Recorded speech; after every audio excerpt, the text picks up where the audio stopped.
Kita kembali ke rombongan Biksu Tong yang masih berusaha untuk mencari arah. Sementara Cupatka yang memiliki insting sekuat kakek Sugiono menemukan sebuah harta karun, yaitu sekelompok wanita yang tengah mandi di sungai.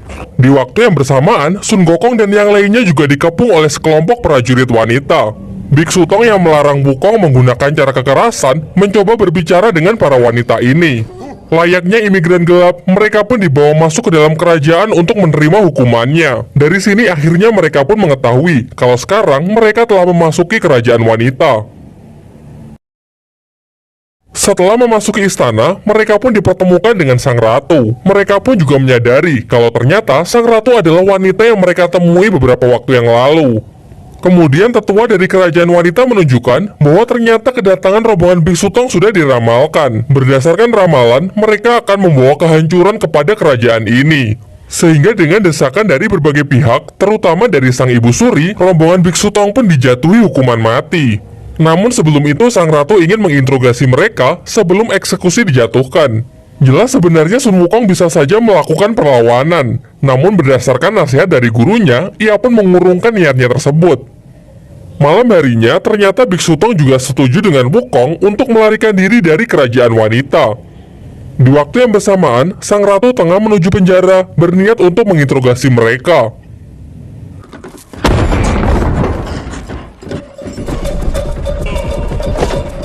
Setelah mereka semua sampai di perbatasan, ternyata kerajaan wanita dibatasi oleh sebuah perisai yang bahkan Sun Wukong sekalipun tidak dapat menembusnya. Hal ini memaksa mereka kembali ke penjara demi untuk menyusun rencana yang lain. Sementara itu, sang ratu yang telah tersadar melanjutkan tujuannya untuk menginterogasi Biksu Tong. Namun di sini sang ratu malah menyatakan perasaannya dan bahkan mengatakan kalau ia ingin menikahi Biksu Tong. Tentu saja Biksu Tong menolaknya karena ia masih memiliki tanggung jawab untuk mengambil kitab suci. Di sini sang ratu sama sekali tidak memaksa. Ia malah berjanji bahwa ia akan membantu rombongan Biksu Tong untuk bisa keluar dari kerajaan wanita.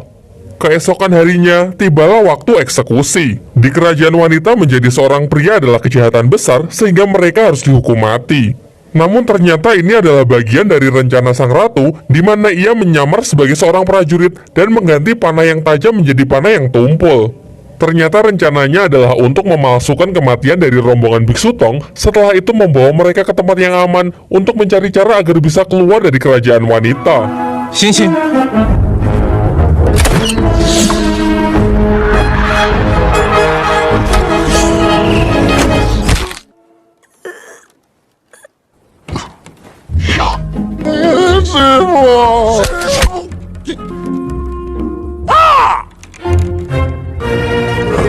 Namun sialnya, ketika giliran Cupatka tiba, Ibu Suri malah mengganti anak panahnya.